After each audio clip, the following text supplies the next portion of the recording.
All right, today we have Lieutenant Colonel David Fowler with us from our state G3. He has taken time out of his day to come talk with us about 9/11 and where he was and how he was involved in that situation. So, sir, thank you for taking time, and we'd love to hear your story about where you were and what happened to you around 9/11. Well, thank you, gentlemen. It's a pleasure to be here today. And unique story for me. I was a young strapping lieutenant back in early 2000, stationed in Germany as a tank platoon leader in 11 Cav. That was in Büdingen, Germany, which has now been closed down and turned over to the Germans. So I'd only been in Germany for less than a year when 9/11 happened, and it was kind of a unique take for us because that unfortunate day, you only have AFN over in Germany, so you don't have any TV, no live coverage or anything, and you're about 6.5 hours ahead of Eastern Coast time. So at the time, I was working in the S3 shop for 11 Cav, and the 11 Cav was the reconnaissance squadron for our 1st Armored Division, stationed out of the 4th Brigade Combat Team. So I was just simply sitting at my desk on that fateful day of 9/11, working on some stuff for Squadron Commander, and AFN kind of broke in that there had been reports of a plane had hit the World Trade Center. They didn't elaborate on how big the plane was or anything. It was just a plane had hit. And at first thought, I was simply thinking maybe a small Cessna or some little small plane just didn't get altitude and just hit the World Trade Center. But about 10 to 15 minutes later, as more development started coming in through AFN, because they could watch the prime news networks, CNN and Fox News, they realized then it was a much bigger plane that hit the World Trade Center.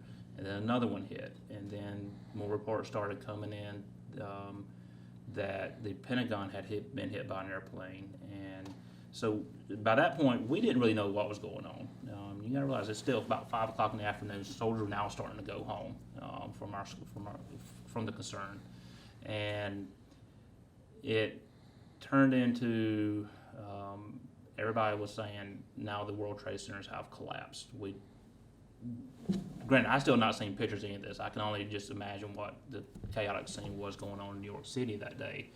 But the phone calls then started coming into our squadron from the division headquarters and the brigade. And usually you don't get a call directly from division. In this case, yes, we were getting calls directly from the division to basically state that there was a declared emergency on our concerns in Europe, and then to start taking immediate actions to increase our ramp measures. And for the folks at home not sure what a ramp measure is when you're at steady state, you're like at Redcon Alpha or at Force Protection Alpha, random car searches, gate guards let most people in. But when you're then in now 24 hours going from Force Protection Alpha up to Force Protection Delta, you have specific measures at Delta where you are no longer training anymore. We are now doing 100% force protection of the soldiers and their families. And Germany's a little more unique than stateside bases because you might have a concern that just houses the administration and the office buildings the soldiers work at, but the housing areas might be across the road, it might be down the street, so they're not guarded for the most part. There are some wires and fences, but we're now having to take drastic measures to take platoons out of their training rotations and putting them on a 24-hour guard rotation at family housing areas. So let me back up just one quick second. That night, I unfortunately was a spare lieutenant floating around G3 shop, and they said, Fowler, you're going to be the staff duty officer for the night. And I had never had so many phone calls come throughout through the landline all night long, asking where we were on our ramp measures, how are we standing up, where we were doing everything. And it was a extremely long night. My two E4s that were with me, bless their hearts, they were dead by that morning. Literally, one of them had fallen asleep. He was so exhausted. And I got off of work that morning about 1,000 hours before I was relieved by another lieutenant, and I went home on September 12th to my off-post apartment. And I didn't even try to go in the next day because I started seeing and hearing rumors of how bad the car lines were trying to get in on post. Because like I said, we have now gone to force protection Delta. Every car is searched, every person is searched. And if you can imagine 6:30 people trying to get in for PT, now your line is 2 miles long with all the cars trying to get into a concern. And it was just a complete nightmare for us that first few days we tried to sort everything out. And force protection Delta was even more weird because you had certain measures in there that you would never see. We had to put armed guards on our school buses to protect school children in Germany. We had even measures to concertina wire the squadron commander's house to keep people from coming in because we just did not know what was going on other than America had been attacked. We're at a state of emergency. We don't know kind of where these attacks came from, and so we're in reactionary mode for these next few days. And once things kind of quieted down, we did ramp off from Bravo, but we only went down to Charlie, so you're still at a high state of alert for the most part. And I was not sure exactly what the National Guard was doing at this time, but I will really kind of lead this into how we started seeing National Guardsmen coming into what I will find out later on would be called Operation Noble Eagle for our soldiers. So when we're at Charlie, we're a dedicated security force. You have your red, amber, green cycles on a military installation, green for training, amber, you're doing specific non-duty, but you can do some other side training, and red, you're on a duty cycle to guard concerns, whatever, on the post. So every 3 weeks, you got 3 companies a battalion, or three battalions in a brigade. So 1 week one is green, then you're amber and green. You keep rotating, and you're pulling platoons out on your red cycle to guard housing areas. And it's not just one housing area; it was 5 or 6 housing areas. Because I mean, they're spread all over Germany, and so we are literally taking a platoon to go here to do force protection measures, guard and secure the housing areas. They would literally pull 4 hours on, 4 hours off, 24-hour shifts. Here's your weapon, here's your ammo, you count the bullets in, you count the bullets out, and you sleep on the post, they bring food to you, you are not, that's your duty, is guarding the people. The problem that the Compo 1 or active duty has with doing these type of cycles at that rate is you cannot do collective training anymore. So for 8 months we're doing these kind of measures, and the readiness of our Army was starting to really drastically drop because training had dropped off. So what I understand now is that they needed to find a way to relieve the pressure off of Compo 1 to start preparing to fight wars. So, obviously in October of 2011, we had already started going into Afghanistan, so that operation had started. And about 6 months later, then the talk of OIF started coming up, and General Powell making the case, as he was Secretary of State, I think at the time, making the case for going into Iraq, invading Iraq. They're a harbor of terrorism as well. So we needed to find a way to train as an active duty units, and because we couldn't even shoot our tank gunneries anymore because we could not get down to Grafenwehr in Germany to shoot without not being able to do red cycle back in the rear. So the Army decided to tell NGB, we need soldiers to come guard our concerns so the active duty can then be relieved of the red cycle and start doing some more training to get prepared for Operation Iraqi Freedom. And I'm not sure what the war plans were. Obviously, we do know that basically the third ID and the first mail from Marines were the 2 divisions that kind of went into Iraq. But we were planning to, as a 1st Armored Division, be part of that initial push, since the division was considered a forward deployed division of the United States, since they were stationed in Germany in Usera. So they were prepared. We started our training notes, doing Hohenfelds, gunnery rotations, everything else, and I would say that would have been probably about November of 2012. Or November of 2002, we started really ramping up to get ready to go in there.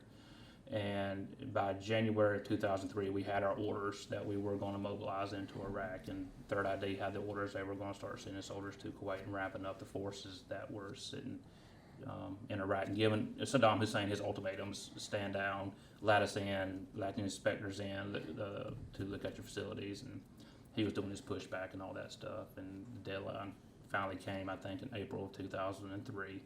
He did not meet the mandate set forth by the United States. So that's when I think in April 2003, you did see the Third ID then initiate their push into Iraq and start their efforts to remove Saddam Hussein from power. So now I'm at the point where First Armored Division is watching AFN, watching Third ID. We're all pouty faced. We're sad. We're soldiers. We've been training now for a year to go fight. But let me once again back up. So Noble Eagle's now kicking off. I'm getting ahead of myself. That's National fine. Guard soldiers are now coming. The National Guard starts showing up. So National Guard are now coming in to guard the concerns in the United States. Matter of fact, we had a Kentucky National Guard group come in from to guard Freiburg, Germany, Gießen, Germany, some of the bigger concerns that were over there. So the point I wanted to make was Noble Eagle was a result of the Compo 1 active duty could not train. So they had to bring in the Compo 2 National Guard soldiers to take over that force protection mission, and they did a wonderful job. They were excited to be in Germany because, okay, I'm going to be on 24 hours, I'm off 24 hours. It's really not that bad of an ordeal.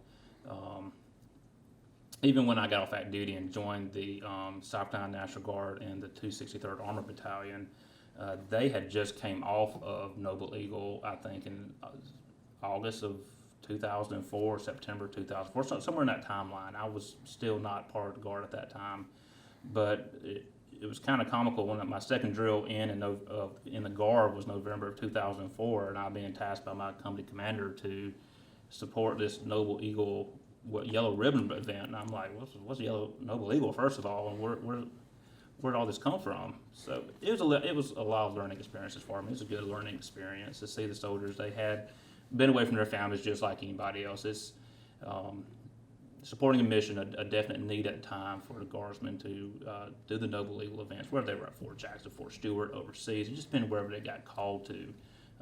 They did a wonderful job, and it really helped out other people getting ready to deploy and do their other missions. So I'm going to kick back now to 2003 when I got deployed. In May of 2003, the 1st Armored Division was deployed to Iraq, and the 3rd ID just did a phenomenal job, just whacked through Saddam's forces. It really wasn't much of a fight. You know, we all saw the newscasts as they went up through Baghdad and secured everything. And so we were just sitting in Kuwait, got our tanks in from Germany, built our combat power, put them on het trucks, bust everything up to Baghdad. We off-ramped at Martyrs Monument where the cross swords were up in the green zone. Didn't even know where we were staying at, just going off the whim for the most part. We go to this place for our brigade called Martyrs Monument. It's on Route Pluto in the north part of Baghdad. I met the 3rd ID Brigade there, talked with them a little bit, and they were just ready to go home. They were beat down. They were tired. Hey, we've done our part. We're ready to high-five you guys. Y'all take over. Kind of here's where our sectors are, and see you later. And they just took off.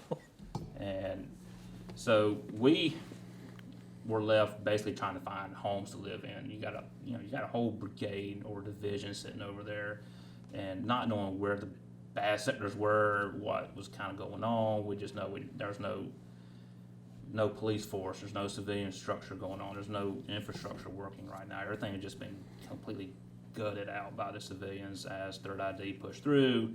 You know, government collapsed. It was a free-for-all for about a month, and then we're having to now restore order back to a lot of these districts. So we literally just took land in Baghdad. We just selected these places. Okay, this battalion is going to go over to this place called Baghdad Island. We're going to have another battalion go over to Baghdad University. Saddam's got these really nice palaces and a lot of grounds. We're going to send battalions all over these places to stand up. So the battalions out of each brigade were kind of still independently operating from each other, just like in Germany. We're used to it, but it's still kind of stumped because you have your brigade 20 miles away. You got to drive up and down Route Pluto, Route Irish, wherever you need to go to get to the green zone, to BIOP. It was a mess. But the Iraqis still could not govern themselves at the time. And I think this is when we made a lot of mistakes in Iraq early on. When you had the secretary's trying to decide, okay, the Ba'ath Party was evil. Let's take them out of power. You have to sign a waiver. You cannot be a part of this new government we're going to be standing up in Iraq. So now you alienate almost half the population right off the bat. And they lost their pensions. They had no funds. They had no jobs. They didn't know what to do. And you know, we trained to go to war. We didn't train to run governments, how to do what we call CERT projects, where you rebuild a sewage treatment plant or a water treatment plant. So we were going off the cuff as well. We were just simply were not trained to do this stuff as soldiers. So you have these young company commanders, these young battalion commanders. Oh, by the way, everybody was stop lost up to this point. And Yeah. then finally they snapped the button. Okay, stop lost, stop moves lifted. A lot of these commanders who had trained their soldiers up through 2002, 2003 just left out and went to basically division staff or somewhere, brigade staff, and these new commanders came in, new platoon leaders, new battalion commanders, new brigade commanders. It was crazy. So you had this whole new influence sphere of philosophy set up right in June of 2003. This is how we're going to do things, guys. Okay, that's how we're going to do it. It was even in my battalion, 3 new company commanders, a new battalion commander, new squad sergeant major, new op sergeant major, new S3, new XO. All my buddies were now basically leaving out and going back stateside to do their captain's career course. I'm like the only one left of the old guys in the battalion, my platoon sergeants. And it was a crazy time, and a lot of figuring out how to govern ourselves over there. We weren't being shot at from early on in May to August 2003. It's just the Iraqis were trying to figure themselves out. The Americans were trying to figure out what we're going to be doing over there. So there's just kind of a stalemate going on. But the tension was starting to build up. You could see that the civilians, they wanted power. They didn't have power plants working because they raided it and gutted it out. And now you strip all the copper out of a plant, you can't turn the power back on. Dumping all their sewage out in the streets because they got no running sewage anymore. They killed all the pumps, and there's no power to run the pumps. So it's become this garbled mess in Baghdad. And I'm sure Fallujah and these other cities were kind of going through similar problems as well. I can only speak from just what I saw in Baghdad. And so I was moved to a staff duty officer for the night shift and day shift, wherever they needed me. So I started seeing all the reports coming in. I could see what Alpha Company was doing, what Bravo was doing, what Charlie. This is the projects we're trying to do. I sat through all the buzz, I heard everything every morning, every night. And so up to about August of 2003, okay, so IEDs were not a factor at that time. We could kind of ride around where we wanted to. We might get pop shot size every now and then, but okay, you just push through it and just keep going on with your day. As long as nobody's hit, it's okay, got you. We know where you are, mark it on the map. We'll keep a little more vigilance next time we come through here. But we were trained to treat any kind of laying around bombs, if it was a mortar round or a 155 round missiles, rockets. I mean, big rockets were sitting out in these places, these old military bases. Anybody can go into them. Can't touch it, can't pick it up, mark it as unexploded ordnance, UXOs, put it on a map, give it to EOD, that EOD come pick it up. So that sounded okay at the time. Yeah, I don't know anything about mortars or 155s. Maybe it'd go off on me. I don't want to touch it. But in hindsight, this Iraqis started picking all this stuff up and caching them. So they disappeared. We'd mark them, well, it's not there. EODs walk on, do it their merry way, because they're not going to spend a lot of time looking for it. But we just did not know what the Iraqis were doing with it until August of 2003, when we first started seeing these first root IEDs start popping up. When I say root, literally, a bomb would be on the side of the road. We would think it'd be UXO, but lo and behold, it was actually wired up and would explode on our soft skin Humvees. We weren't up armored. Yeah. We had our tanks, but we didn't roll our tanks out a whole lot, just because it was easier to do mobility in a city inside of a Humvee versus a 72-ton tank or a Bradley rolling down the street. Yeah. And they're hard in traffic jams. Traffic was atrocious in Baghdad, and a tank can push a car out of the way, but you don't want to run the people over inside of it either. So we had to be flexible in where we pushed our tanks to, and most of that was just reserved for our QRFs if something would happen. So these IEDs started going off about August to October of 2003, and if they did a direct hit on our soft skin Humvees, it was just catastrophic to the people inside, because we might have had these IBAs on, but I might have had a small plate and a large IBA because just that's all the Army had to give us. It's those were the first few severe IED hits that I started seeing, and we lost a few of our soldiers through some IEDs. Like one of them was placed on a bridge overpass on Route Pluto, and for 6 months you're thinking that'd be a good place to place an IED, and then of course nobody's checking them, and then lo and behold they do put an IED up there, explodes on our Humvee, and it kills one of our soldiers. All thing we can do is constantly wire off or and tell the engineers to go bulldoze down that crosswalk. But then now you're taking away something from civilians. You're still making them you're alienating civilians again. You're making them mad because you're doing something they don't want happen. And there's no give or take between the civilians. Our idea of taking care of Iraq by this time in October was create the ICDC, the Iraqi Civil Defense Corps, the predecessors to the police and to a little bit of the Army. Just let's get some security. Come tell us if something's wrong. They wore blue shirts, had this little dark blue band on, said ICDC and American and Arabic, and they would get paid a little bit of money to just kind of keep the peace. They weren't formal policemen, but just some security to show the Iraqi civilian population that we were trying to do something. And then it would lead on up into the Iraqi police force. The Iraqi army was starting to build up at this time. But and Al Sadr was also in his area in northwest Iraq. People don't know what Sadr City is. It's kind of it was a large, I don't want to say a slum, but it was an area built for the lower class Iraqi people who lived in Baghdad. And it's very congested, very crowded, very dense population. And Al Sadr was the primary mullah of the area for the I think the Shiite Muslims over there. Anti-American rhetoric, people follow that. Yeah, America's bad. We're just not getting what we want. We don't know what we need. And we had common plans to go puck Sadr and get him out of there because we didn't like what he was saying. Because these common plans had us guarding specific sectors because we knew if we ever, Delta Force go in, puck Sadr and get him out of there, population is going to get really ticked off, and they're going to start going through the streets of Baghdad and rioting. And so we had blocking positions.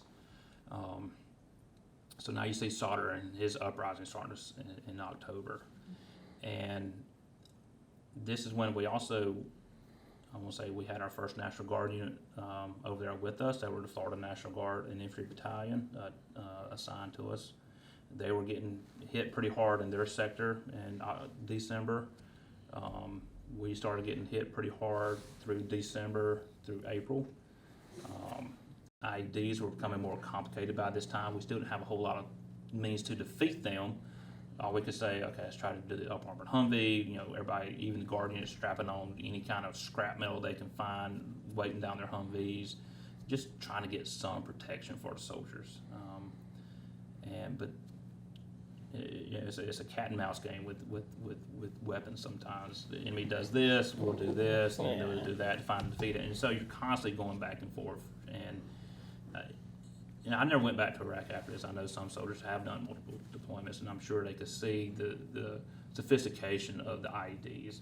No longer was it a doorbell ringer trying to set off of an IED. It was IR, infrared, cell phone signals got more complicated, and so we're trying to jam cell phone signals. We're trying to do whatever we can to defeat IEDs, and it was interesting to see that evolution of IEDs, and I'm sure as it caught on in Iraq, it went down to Afghanistan because the IEDs in Afghanistan were totally different than what you saw in Iraq. Afghanistan were pressure plate IEDs because it's dirt roads in Afghanistan more so than the asphalt roads in Iraq, and Iraq was more developed than Afghanistan, so they could hide the IED in a concrete curbside and explode it as you ride by. Oh, we're going to create standoff distance on these IEDs now so you can't come get us because they want to put 2 canals between us and where we are and where you are.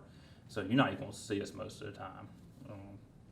And that was probably the most scariest part of Iraq for any soldier, I think, who participated in OIF was as these evolutions of IEDs happened, you were constantly on your alert as soon as you rolled out the gate because you know that there could be a a bomb anywhere on any route you were going down.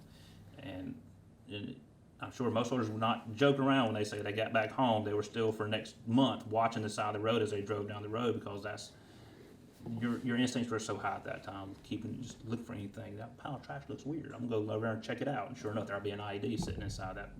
So your spider senses start tingling pretty good, and the soldiers do a good job of just that sixth sense kicking in. Something's not right, so they'll tell the convoy commander, "Stop, let's check something out." And the U.S. even did our own measures. We've got the MRAPs over there, and so you got a heavier vehicle. We're just going to make a foreign projectile and shoot at your vehicle. Now knock it out. And it does. EFPs. And oh, by the way, these things catch on fire when they go through. So now the soldiers got to start wearing protective clothing and their Nomexes, aviation Nomexes or an armor Nomex. I'm an infantry soldier. I don't want to wear Nomex. I want to wear my BDUs. No, you're gonna get burned up. You got to wear. Your fractures then start coming out because we need flame retardant stuff. So it's always evolution start going on, and it's interesting to see what a country will go through 19 years of conflict, and how we've modernized our army for 19 years to meet the needs of what we fought. But I was say that I did leave Iraq. We thought we were going to leave Iraq in April of 2004. No, Sauter did his uprising. Now you've got 1st Infantry Division, 1st Armored Division, 1st Cav Division are all in Iraq at this time, 3 divisions. The 1st Armored Division is kind of worn out. We've been there for a year. 1st Infantry is sent in several brigades from Germany as well. 1st Cav from Fort Hood. I want to say even probably 2nd ACR was there in Iraq. So now you got a ticked off population because nothing's happened. We've tried to stand up the army in 2004. Threw their own weapons, literally walked across the road and started shooting back at you because Sauter said, attack the Americans. So in April and May of 2004, that was the big push that Sauter has done his uprising. That probably set Iraq back in the reconstruction of Iraq 2 or 3 years. And all that led into the surge through 2007 and 2008 to try to get the population just kind of simply buy in. We're not here to hurt you guys. We're trying to help you guys. We're trying to rebuild you guys. It just takes time. In hindsight, us trying to do our projects, let's go help a girls' school over here, or this little school over here, is not probably what we need to be working on at the time. We should have been heavily focused on the power plants, the sewage plants, the water treatment plants, just basic life necessities for the people of Iraq. And we didn't do a good job of that early on in 2003. And that caused a lot of people to get upset over the Americans. You come in our country, you take it over, and now what you gonna do for us? You haven't done nothing for us. And it was a slow process. But now if you look at Iraq today, we have some relations with them. We are still having some soldiers over there on some small FOBs, but the Iraqis are now more able to take care of themselves for the most part. They fought through ISIS and helped push ISIS back. Granted, had to have some American forces in there to help them out and advise them a little bit, but at least they have shown they can still fight a insurgency within their own borders and not so much requiring American soldiers to come in and do a lot of it. We got extended for 3 months, so I didn't leave until July the 1st, 2004. And I tapped out that time with the Army. I said, I'm done. I'm going home. Yeah. I've done my 4 years. I'm going to do my last 2 in the Guard. And 3 months later, I'm drilling with the South Carolina National Guard in Marion, South Carolina, as a company XO. And so that was my transition to the Guard. And I'm seeing these Noble Eagle guys go out. I'm seeing just our soldiers going to Iraq, our soldiers going to Afghanistan. And then lo and behold, the 218th Enhanced Separate Brigade got orders to go to Afghanistan in 2008. I'm sitting there holding my newborn daughter in the hospital. I get a call from the Lieutenant Baxley, the AO for the Armored Battalion. Hey, we're going to Afghanistan in 3 months, and you're going. Looking at my daughter, my wife's still asleep in the hospital bed. Yeah, I'm gonna wait on that one for a few days before she finds out about that. Yeah. So that was my second appointment to Afghanistan, and the Guard's done phenomenal. They adapt really well. They're not as well trained as active duty sometimes, but that's because we're restrained on how much training time we get as a reserve unit. But as we go through MOSITEs and XCTCs, NTCs, they get better. And when they get in the country, they do a phenomenal job. And even our Guard soldiers have a unique set because they bring their civilian skills with them that sometimes active duty does not have. You might be a carpenter on the side and you can build stuff when you get over there and improve your fob. You might be an electrician, a plumber, just myriad things that we can bring in. You might be a PA, but you might be a specialist infantryman running around somewhere. Who knows? Right. Well, I mean, that was a lot of information covered. I'm gonna back you way back up in the discussion. So back to 9/11, and you were in Germany. You said you hadn't been in Germany but a year at the time. For us that were stateside, and I actually wasn't in the military as of yet during this, but we were watching this stuff live. So there was this whole sense, I guess, of anxiety and panic and surrealism. Was this actually really happening? But with y'all in a whole different country, half the world away, and you talked about the delays and stuff. How were you and the soldiers, I guess, reacting? You mentioned some, everybody's a little confused. They were trying to figure out what was actually going on. But, obviously it's got to be a little bit different feeling being so far away from it. It really was. For most soldiers, it was, I hate to say this, but more irritation trying to get on post than anything else because they were so disassociated with it. So most soldiers didn't have AFN in their rooms. They didn't, internet was still rude in 2001, so no live streams or anything. It took me 3 days before I even saw the videos of the towers falling down. Wow. So yeah, I had no concept of how big of a magnitude this was really going on stateside. Stars and Stripes, which shows, gave us the pictures of it. That was probably my first, wow, that's a big plane that actually hit that. And here's a picture of the second plane hitting it. But we had a few soldiers who did have family members who were stationed in the Pentagon, or even a few who had family members, unfortunately, at the World Trade Center. So the division and USARA made plans to get them back to stateside whenever we could, because for a few days no planes were really flying around America until they sorted everything out. But it was a lot of just, what do we do now? Okay, now we're doing force protection. What does that mean for us? I mean, all I know is I got a long line to get into the front gate, and it stayed that way for a long time. That's an interesting perspective because it's interesting to see, we were all, I wasn't at the time, but you were in, yeah? Yeah, actually, I had just gotten out about 3 weeks before 9/11 happened. Wow. I had gotten out at the end of August. And so for me, my first understanding of this was, like I said, I had just gotten out of the regular Army and got a call from my sister telling me, have I looked at the news that morning? I went and flipped it on, and, of course, my immediate reaction is, oh my gosh, this is kind of really happening. This can't be something that's going on. And so one of my first concerns, of course, was for my family. So with you being in Germany, did you have any family there with you or back here at the States that you were kind of concerned about? What was your thoughts and feelings on that? I was a single soldier in Germany.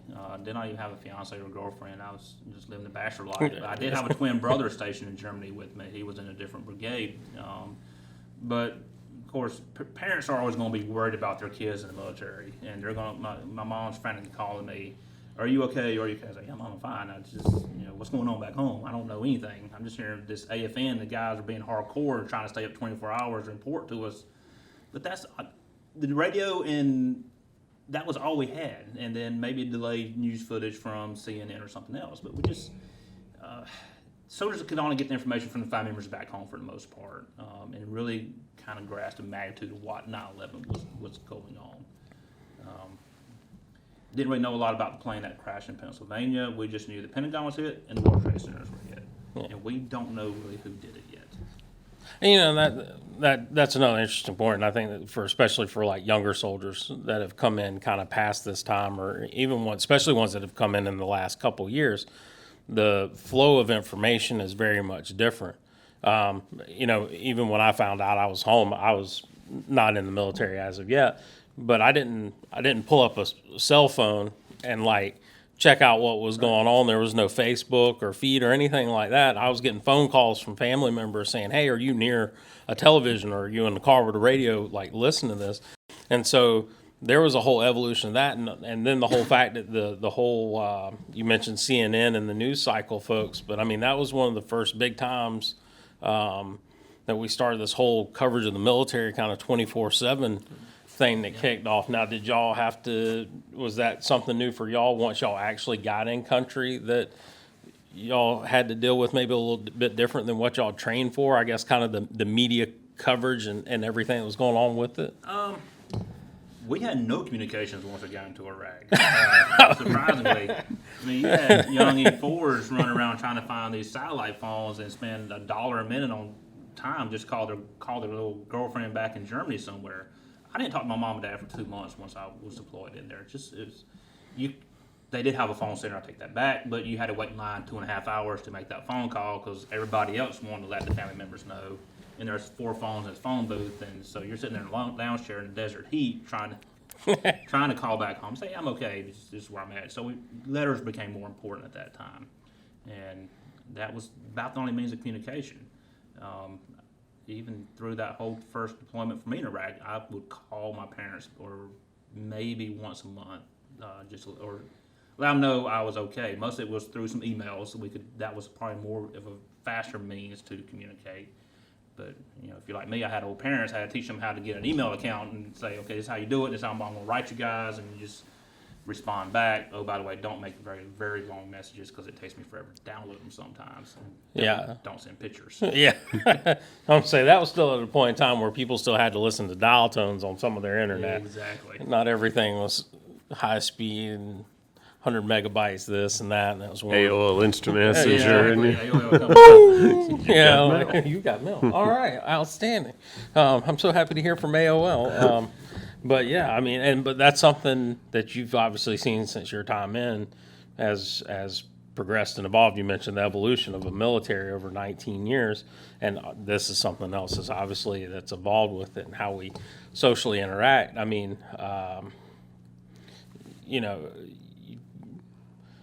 not because they're not as tough or as hardcore as our prior soldiers, but when you have something that's the norm where you can get deployed overseas and you can Skype back in with your family and all that kind of stuff or whatever on a semi-regular basis, it makes the time easier when you're making a phone call once every 2 months or something like that. It really does. And they can see you real time. And that just, for family back home, that's all they want to see is just to know, are you okay? That's all I care about. And pray that, okay, you'll have some opposite reasons you can't say certain stuff on Skype, but like, hey, I'm going to be going so place to do this operation. I'll be out for a few days, so I'll call you when I get back. And that's the hard part for the family, is always waiting for that next phone call. But soldiers are always grateful for any kind of support they get back home, whether it be a care package or even not just that one phone call to talk to somebody, because just face it, you get tired of talking to your buddy sometimes, and you want to talk to somebody back home who loves you more than your buddy loves you. Yeah. That you care for, and ultimately you will still wind up going back home at some point. Now, were you originally from South Carolina? Is that how you wound up here? I am. I'm born and raised in Union, South Carolina. Okay.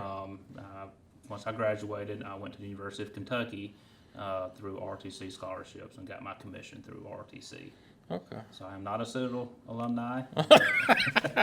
But you're still here. And I'm still here. That's all that matters. So, I'm here, and my twin brother's still on active duty at Fort Bragg.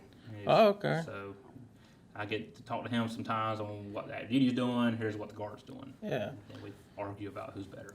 So how long do you have in the Guard now? In the Guard, I have about 15 years. Total service is 19 and a half years. So, ticking away. So what are you going to do when you hit that 20? Well, I'm a technician, so I will probably still stay around a few more years and just see where life takes me. First goal is get to that 20, and then you can make some other decisions once you get that letter at 20 years. But I've had a blast being in the Guard.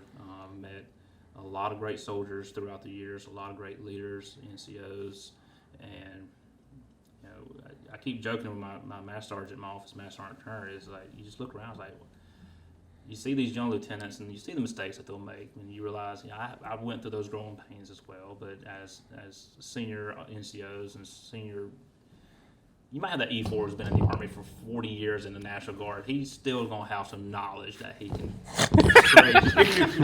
So I fall into that yeah, realm. but there's just knowledge base all around, and it's always the Guard is more of a tight knit family because these are your neighbors you're serving with, these are your community members you're serving with, and once again, soldiers being taken away, mama's back home and leaving the family for a week or two, and she's handling all the day-to-day routine of activities of running the household. She may not be there to pick the kids up. She has to do more. So it's always rough whenever soldiers get caught up, whatever kind of duty they're doing, whether it be these sad duties for hurricanes, flooding, or a longer deployment for a year.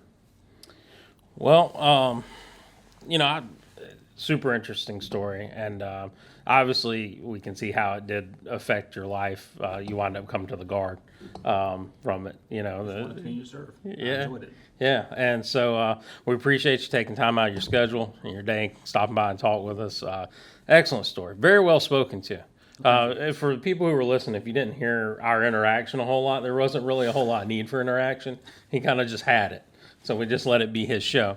But you're always welcome to come back anytime that you want, and we appreciate it, and thank you, sir. Maybe next time we talk about what's like shooting a tank. That's the fun part of the Army. Yeah, we could do that. Definitely. I know some people would like to go out and maybe shoot a tank, if you know any people who would maybe let them pull a trigger. It's one of the few things I haven't done in the Army so far. Might be able to make that happen when the battalion gets back. Unfortunately, they're deployed right now. Yeah. So we'll Keep wait. them in our prayers. So listen to the podcast. Remember, when you get back, give us a call. We'll appreciate it. So, yeah, thank Gentlemen, I you. appreciate your time today to let me come in and tell the story. Yes, sir. Thank you. Enjoy spending time with you, sir. Thank you.